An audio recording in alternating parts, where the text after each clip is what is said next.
Nabi Muhammad SAW. Peringatan itu tidak saja diselenggarakan di Istana Negara ini, tetapi juga dilakukan di berbagai tempat di seluruh pelosok tanah air kita. Peringatan Maulid Nabi Muhammad SAW memang merupakan tradisi yang tidak dapat dipisahkan dari kehidupan keagamaan kaum muslimin di tanah air kita. Meskipun setiap tahun kita menyelenggarakannya, namun kita tidak pernah merasa jenuh. Sebabnya ialah karena peringatan seperti ini selalu memberikan kesempatan kepada kita untuk merenungkan kembali kehidupan dan perjuangan Nabi Muhammad SAW. Nabi Muhammad SAW diutus Allah SWT untuk menjadi Nabi dan Rasulnya dengan membawa ajaran Islam agar dijadikan pedoman hidup bagi umat manusia. Bagi kaum muslimin, meladani peri kehidupan Nabi Muhammad SAW merupakan perbuatan terpuji serta merupakan jalan yang tepat untuk mencapai kebahagiaan hidup di dunia dan keselamatan di akhirat. Sebagaimana diamanatkan dalam Al-Quran, maka pada diri Nabi Muhammad SAW terdapat teladan yang terbaik dalam kehidupan manusia. Karena itu adalah kewajiban setiap muslim untuk terus-menerus menelaah dan mempelajari kehidupan Nabi kita. Dengan memahami yang mendalam terhadap sejarah kehidupan beliau, kaum muslimin akan dapat memetik hikmah dan keteladanan untuk diterapkan dalam kehidupan sehari-hari. Kehidupan Nabi Muhammad SAW penuh dengan nilai-nilai perjuangan untuk membangun masyarakat ke arah yang lebih baik. Di Mekah, beliau berjuang melawan kemusyrikan dan menggantinya dengan kehidupan yang bersemangat tauhid. Tanpa kenal lelah, beliau berjuang melawan kesewenang-wenangan, ketidakadilan, dan ketimpangan-ketimpangan untuk menegakkan masyarakat yang berasaskan persaudaraan, musyawarah, dan keadilan itu. Kemusyrikan akan menyesatkan kehidupan manusia, mendatangkan kekacauan rohani, dan menjerumuskan ke dalam perbuatan jahat. Akibatnya jelas, bukan saja membawa pengaruh buruk terhadap kehidupan orang seorang, tapi juga seluruh warga masyarakat. Karena itulah Nabi berjuang menegakkan kalimat tauhid agar manusia sungguh-sungguh mengimani Allah SWT, Tuhan yang Maha Esa. Iman kepada Allah membuat manusia sadar akan arti dan makna kehidupan di dunia ini. Ajaran tauhid yang dibawa oleh Nabi Muhammad SAW akan memperkokoh kesadaran terhadap hidup.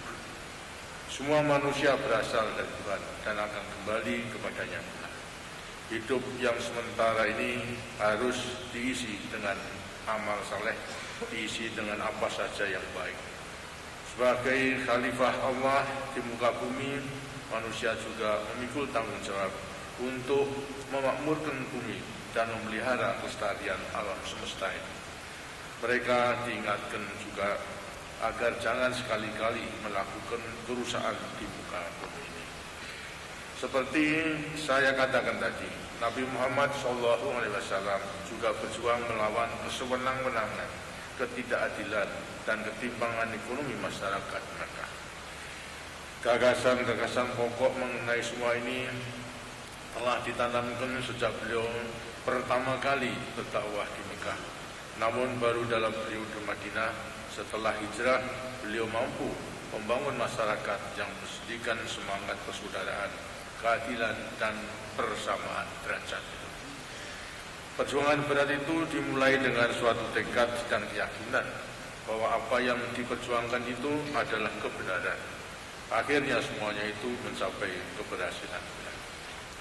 Semangat perjuangan tanpa mengenal lelah ini menjadi teladan yang amat penting bagi kita dalam berjuang membangun bangsa kita ini.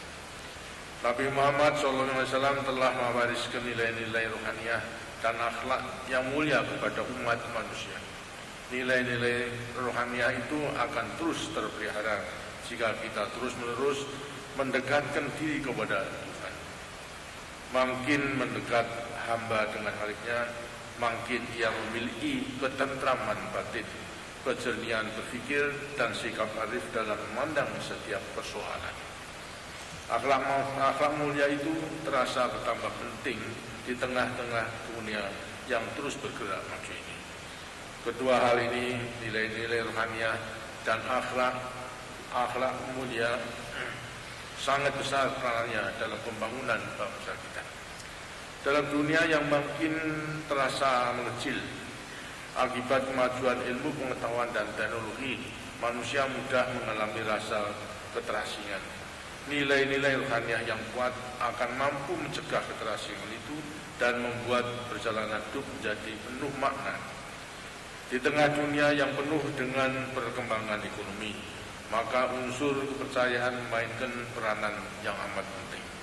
Hanya mereka yang memiliki akhlak dan yang mulia yang akan mampu dipercaya oleh orang lain.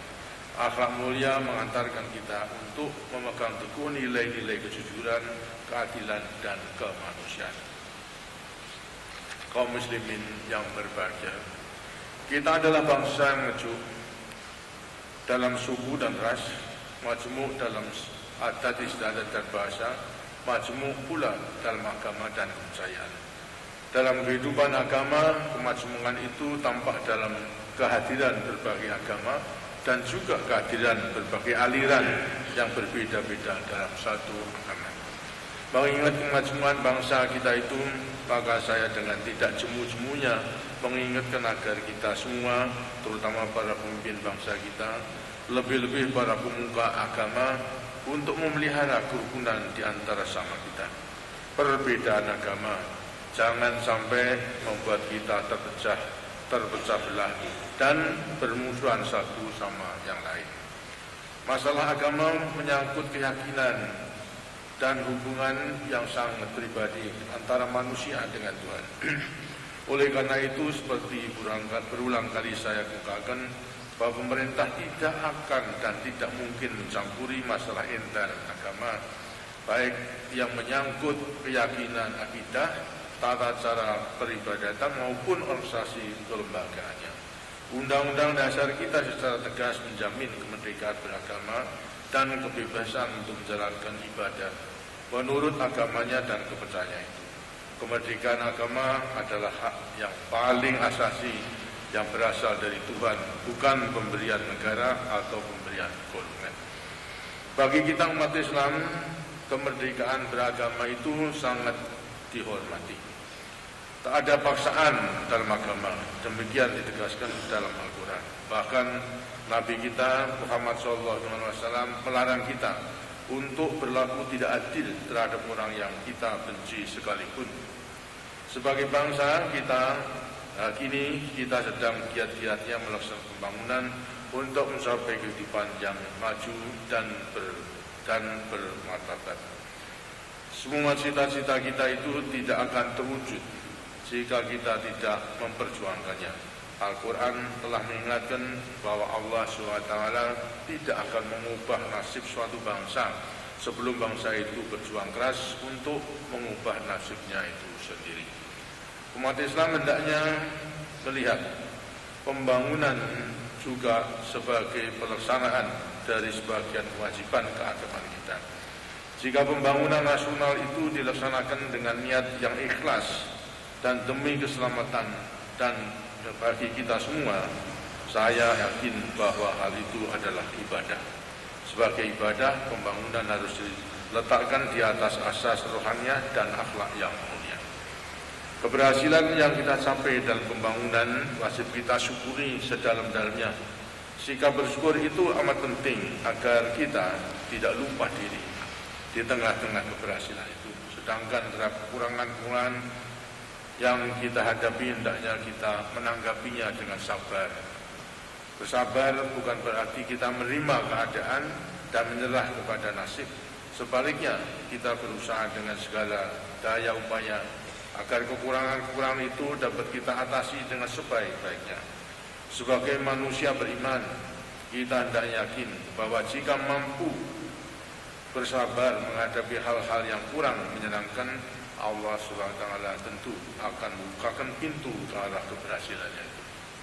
Sebagai bangsa yang menjunjung tinggi nilai-nilai rohaniah dan akhlak yang mulia, marilah kita bersama-sama mengembangkan sikap lapang dada. Sebagai bangsa yang menjunjung tinggi asas musyawarah, marilah kita bahas bersama-sama masalah-masalah yang memang perlu kita pecahkan. Dalam kesempatan memperingati Maulud Nabi sekarang ini, saya ingin mengajak kita semua untuk memetik hikmah yang sedalam-dalamnya dari keteladanan Nabi Muhammad SAW. Keteladanan itu bukan saja perlu kita pahami, tetapi juga kita resapi dan kita amalkan dalam kehidupan sehari-hari. Dengan demikian, peringatan Maulud akan benar-benar mempunyai arti, bukan sekadar suatu upacara rutin yang kemudian berlalu demikian saja. Semoga Allah SWT akan senantiasa memberikan rahmat kepada kita semua. Terima kasih. Wassalamualaikum warahmatullahi wabarakatuh.